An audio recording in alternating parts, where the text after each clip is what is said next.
নমস্কার বন্ধুরা, পূজা লিটলস ভিলেজ কিচেনে আপনাদের স্বাগত জানাই।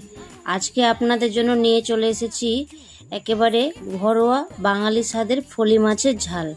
অল্প কিছু মশলা দিয়ে কিভাবে দারুণ স্বাদের এই রান্নাটি করা যায় সেটাই আজ দেখাবো। এই বর্ষার দিনে মাঠে ঘাটে কিন্তু অনেক মাছ রান্না হচ্ছে, তার জন্য বাবা বাকিতে ছোট ফলি মাছটা পড়েছে দুটো, তাই ভাবলাম আজকে রেসিপিটা তোমাদের সাথে শেয়ার করা যায়।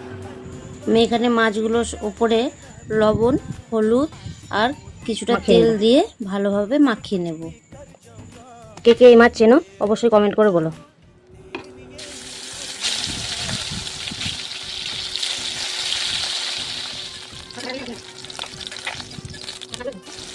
তেলে আমি কালো জিরে দুটো শুকনো লঙ্কা দিয়েছিলাম, ভিডিওটা অন করতে ভুলে গেছিলাম, ক্ষমা করবেন।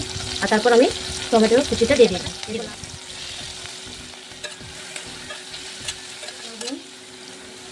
লঙ্কা গুঁড়ো,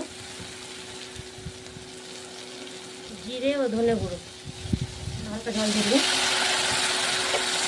মশলাটা তেল ছাড়া অবধি ভেজে নিতে হবে। দেখুন মশলাটা আমার ভাজা হয়ে গেছে, তেল ছাড়াও শুরু করে দিয়েছে চারিদিকে। এবার আমি জল দিয়ে দেবো।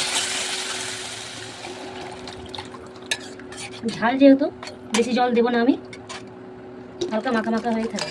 মাছগুলো বেশ সুন্দর, আশা করি স্বাদও খুব ভালো হবে, কারণ মাঠের মাছ টেস্ট হয় ভালো। মাঠ থেকে নিয়ে এসেছে ধরে বাবা। এখন বর্ষার সময় প্রচুর মাছ বেরোয় মাঠে, আর কয়েকদিন থেকে তো বৃষ্টি হচ্ছে প্রচুর। ঝোল আমার ফুটতে শুরু করে দিয়েছে, এবার আমি মাছগুলো দিয়ে দেবো। গরম মশলা অ্যাড করে দেবো। রান্না আমার কমপ্লিট হয়ে গেছে। ভিডিওটা যদি আপনাদের ভালো লেগে থাকে অবশ্যই একটা লাইক, কমেন্ট আর শেয়ার করে যাবেন এবং সাবস্ক্রাইব করে পাশে থাকার অনুরোধ রইল। গরম ভাতের সঙ্গে পরিবেশন করুন এরকম ফলি মাছের ঝাল, খেতেও অসাধারণ, কম সময়ে হয়ে যাবে। নমস্কার।